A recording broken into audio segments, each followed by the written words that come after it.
Alors que Pékin Express, le choix secret va connaître son dénouement ce jeudi 20 avril sur M6, l'animateur Stéphane Rothenberg et le producteur Thierry Guillaume avaient-ils une idée des gagnants? Ils nous apprennent que chaque saison, ils font des pronostics sur les candidats. Quels sont-ils cette année? Voici la réponse. Au terme de cette 17e course de Pékin Express, et alors que le casting pour la prochaine édition a déjà été lancé, la grande finale du jeu d'aventure aura lieu ce jeudi 20 avril. Elle oppose les binômes du couple stratège Chérine Alexandre et l'employé et son patron Céline Xavier. Mais qui va remporter l'émission? Les paris vont bon train pour savoir qui décrochera le trophée. Et avec combien d'argent sur les 100 000 € possibles. La production s'amuse, en amont, à parier sur les candidats qui iront le plus loin dans la compétition. Et apparemment, malgré les années qui passent, ils ne sont toujours pas très forts en pronostic. Stéphane Rothenberg explique comment le casting de Pékin Express a évolué. On a eu des octogénaires demi-finalistes. Stéphane Rothenberg et ses équipes de production jouent aussi au jeu des pronostics avant le tout début de l'aventure.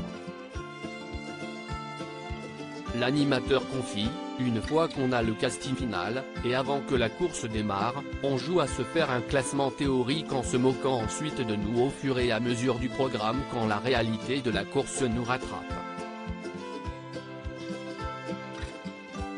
Personnellement, je suis toujours nul.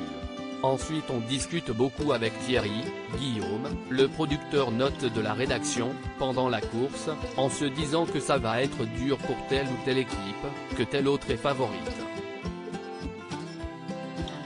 Tout comme les téléspectateurs qui échangent entre eux sur les réseaux sociaux et commencent à faire des pronostics et même les candidats entre eux qui voient des favoris au fur et à mesure des victoires qui s'accumulent ou des galères. C'est très difficile de prévoir qui va aller au bout. Le producteur Thierry Guillaume souligne la diversité du casting qui laisse sa chance à tout le monde de pouvoir tirer son épingle du jeu. Tous les ans, on est surpris par le casting.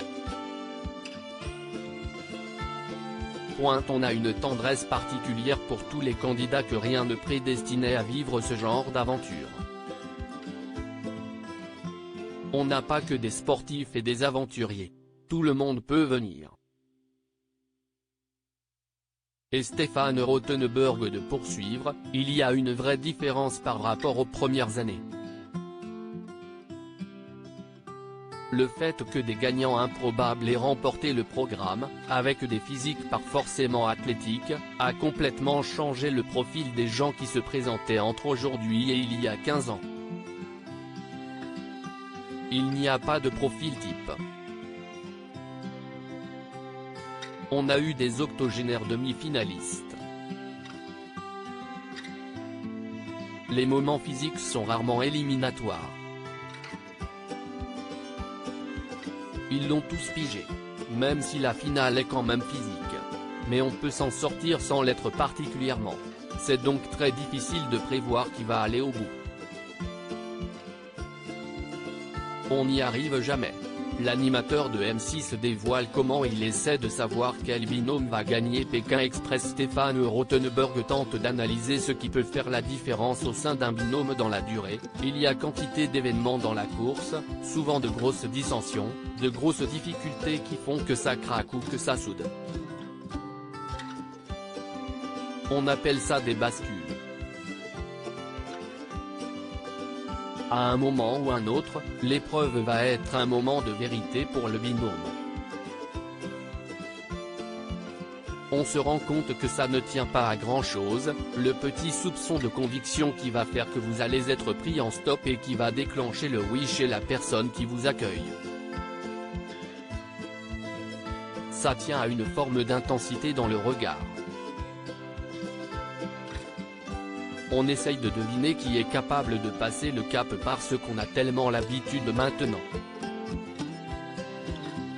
Et parfois les journalistes nous disent, ça y est, ils n'ont plus la conviction, ça ne marche plus, ils sont défaitistes. Ceux qui gagnent Pékin Express sont souvent ceux qui ont le lien le plus fort. Thierry Guillaume, quant à lui, analyse, on constate tous les ans que ceux qui vont au bout, ceux qui gagnent sont souvent ceux qui ont le lien le plus fort.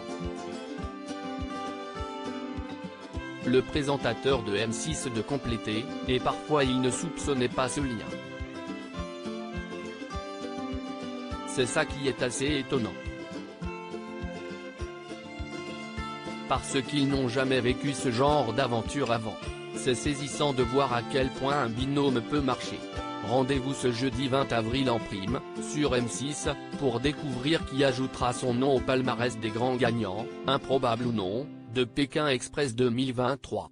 À lire aussi Pékin Express, qui sont les finalistes de l'édition 2023 et qui a été éliminé.